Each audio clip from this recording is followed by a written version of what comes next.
What is good, guys? So today we're going to be talking about the breaking news that just broke about an hour ago, an hour before I started recording this, and that is that free agent quarterback Derek Carr is planning to sign with the New Orleans Saints. Now, before we get into it, yes, I know the background's different. Home for college, as I stated in the previous videos. Won't be here long, just for the week, early spring break. I shaved, yeah, in case you thought I looked a little bit different. But anyways, yeah, let's get into this video. So, Derek Carr, supposedly, him and the Saints are working to sign a 4-year deal. Prices have not been released yet, so we don't know how much the deal is going to be yet. But it's interesting because back when Derek Carr was a Raider, he was talking with the Saints. So Derek Carr has the no trade clause, which means the Raiders can't trade him wherever they want. Derek Carr has to sign off on it. But before the Raiders released him, Derek Carr was talking with some teams. The Saints were one of them, and in the end, no deal there was no deal to be made.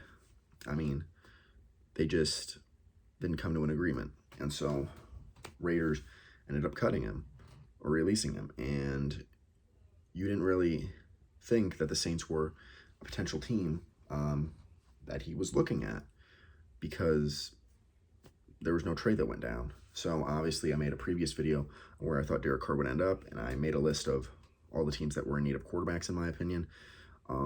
And the Saints I ruled out because he didn't want to be traded there. But it appears that change of heart, change of mind apparently. Sort of, part of me wonders, when they met privately, I don't think the Raiders were there. I think it was just Derek Carr and the Saints. Maybe Derek Carr said, I think they're going to release me if you guys don't trade for me. So to help the Saints out, not give up any draft capital, they just decided, okay, we'll roll the dice. We'll gamble a little. We hope that the Raiders will release you, so you'll end up coming to us. That appears what has happened. The Raiders released him, and now it looks like the Saints are going to sign a 4-year deal with him. So what do I make of this move? Well, as of right now, from a Derek Carr perspective, I can see why he signed with the Saints. I don't think the Saints are as bad off as people say. Obviously not a fan of their head coach, Dennis Allen. Thought he was going to get fired as the season concluded. Didn't get fired. I think he's got to be on the hot seat. I mean, Dennis Allen, defensive guy, old-fashioned. You can't be too high on him. So with Derek Carr, he looks around, and even though the Jets have a ready-to-win-now roster, something I pointed to in one of the previous videos is, look at that division. You have the Patriots, who not only have the greatest coach to ever coach football, but arguably the best coach to ever coach anything all time. You also have the Dolphins, who have a loaded roster. I think if the Dolphins got a quarterback, tier 2 or higher, they're the team to beat, not just in the AFC, but in the league. And then you have the Bills, who have an elite quarterback in Josh Allen, top 5 quarterback in my opinion. I know he's regressed, but he's still elite. Best arm in the league in my opinion. One hell of an athlete. So, yeah, that could have been a factor for Derek Carr going into this. And then you look at the Saints division. It's the weakest division in football, no doubt. Look at all the other, as of right now, look at the other quarterbacks that Derek Carr will be going up against in that division. Desmond Ridder, who has not proven anything, mid-round pick from Cincinnati. Sam Darnold, who I think we all can acknowledge is a backup. Obviously one of the league's best backups, but he's not a starter in this league. He's been given plenty of opportunities, plenty of coaches, plenty of weapons, just can't get it done. And you have Kyle Trask for the Buccaneers, who has played quite a bit in the preseason and hasn't even looked good in the preseason. So that just tells you right there. that shouldn't expect anything out of him if he is indeed the starter this year for the Tampa. Don't think he will be, but never know. So, and some people wonder, well, why the Saints instead of the Panthers? Because the Panthers just hired Frank Reich, an offensive coach who has been fired before, like Dennis Allen, but he's an offensive guy, and a lot of people thought Frank Reich shouldn't have been fired, whereas a lot of people thought Dennis Allen the first time should be fired. So, and they have a receiver in DJ Moore. A lot of people like their offensive line.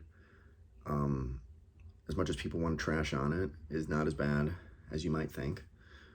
Then you have a young up-and-coming defense that's top 15, maybe even top 10 in the league. And despite the fact that you've lost Christian McCaffrey, you can still run the football pretty well with guys like Devontae Foreman, Chuba Hubbard. So, yeah, you wonder, why not Carolina? You'd think Carolina was about to win the division. They have all this quarterback drama, interim head coach. You'd think Carolina would be the place. But with New Orleans, people forget that just because they don't have a great coach, they didn't have a great quarterback. I mean, I still don't think they have a great quarterback, but they definitely didn't have one before Derek Carr. This team has a great GM. Mickey Loomis, Sean Payton spoke very highly of him. And you may say, well, Sean Payton's his best friend. But Mickey Loomis has moves to back up Sean Payton's words. I mean, this roster, despite the fact that they're in cap hell, is very well constructed. I still think they have a lot of great defensive players. Offensive line, despite the fact that they lost Teron Armstead, is still very well constructed, in my opinion. Michael Thomas is obviously injury prone. They should be moving off him ASAP. But you still got guys like Jarvis Landry. They just drafted Chris Olave, who was an Offensive Rookie of the Year candidate. Alvin Kamara, Mark Ingram, terrific running backs. Will Lutz, who they've had forever, reliable kicker. So I even said this last year. I said, if this team had a quarterback and a coach, they'd be Super Bowl contenders. I mean, they were Super Bowl contenders with Drew Brees and Sean Payton. Then they lost their great quarterback and great head coach, and they go back to not being Super Bowl contenders. But if, say, Sean Payton comes out of retirement and decides to keep coaching the Saints, Drew Brees still has talent, he can still keep going, they'd be Super Bowl contenders again. So, yeah, that's why I think Derek Carr ended up signing with the Saints, because as of right now, the Saints have the most well-constructed roster in that division. Obviously, there's going to be moves made. The Saints are probably going to lose some players. Carolina, Tampa, and Atlanta will add pieces. So, can't predict what their season's going to look like yet, but solid move for Derek Carr. Now you got to look at it from a Saints perspective. Do I like it from a Saints perspective? So, my takeaway always with NFL teams is,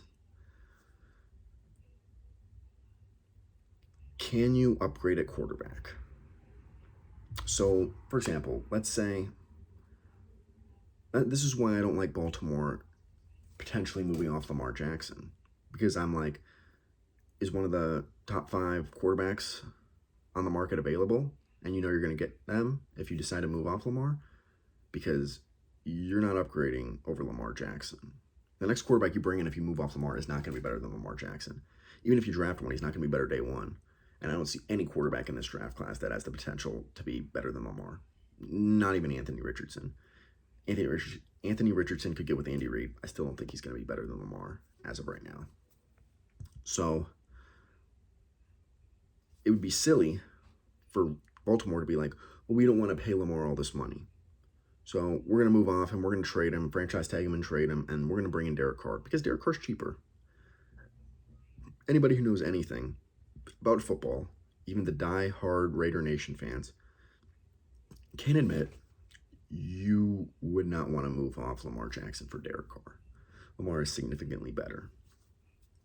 But you look at the Saints' perspective, they have Jameis Winston, Andy Dalton, and Taysom Hill in their quarterback room. Derek Carr's better than all those guys. Taysom Hill, we know he can make some throws here and there, but he's not a quarterback. Andy Dalton's obviously a backup, and I think we can all acknowledge now that Jameis Winston today is a backup quarterback in this league. Derek Carr's not a backup quarterback. I've stated before, not a fan of him. Don't think he can win a Super Bowl, but he's certainly an upgrade from what you have now. And he's a starter. He can win you playoff games if he's got the right pieces around him. So, going forward, if you think Derek Carr is going to be your quarterback of the future, well, then I don't like that.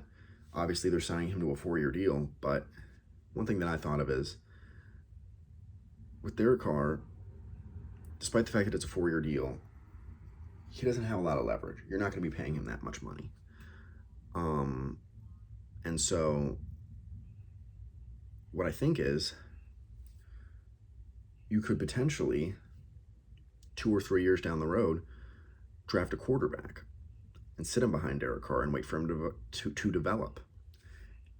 And 3 or 4 years down the line, Derek Carr is going to be like 34, 35. He's still relatively young, folks, but he'll be 34, 35. At that point, you'll have your quarterback of the future that you want to go forward with. You'll trade Derek Carr for something. You won't care what. Derek Carr will be on the verge of declining. So you'll take a late round pick for him if you want. You don't really care. You just want to get something. I mean, I think the Raiders could have gotten something for Derek Carr if they wanted to. They just couldn't get that big of a price. No trade clause doesn't help. I mean, let's say the Texans call and they're willing to give up 4th round pick. You know, Derek Carr doesn't want to go to the Texans. And this is just an example. This is just a hypothetical situation. So the Raiders can't trade him there. And that's why there was really no trade market, because Derek Carr only wanted to go to certain places and the Raiders couldn't trade him wherever they wanted. So, yeah. I don't hate the move for the Saints. Not the move that I would have made, but I like it. I don't see a huge, and for Derek Carr, from his perspective, I don't see a huge gap between the Saints and the Panthers. Me, myself, personally, I probably would have chosen the Saints or the Panthers over the Jets just because of the division toughness. So, yeah. I think the move's fine. It'll be interesting going into the season next year. Weak conference, could definitely make the playoffs. So, yeah. That's going to wrap it up for this video, guys. Try to get the breaking news to you ASAP. And, yeah. I'll talk to you guys in the next one. More content throughout the week. Please like, comment, and subscribe. See ya.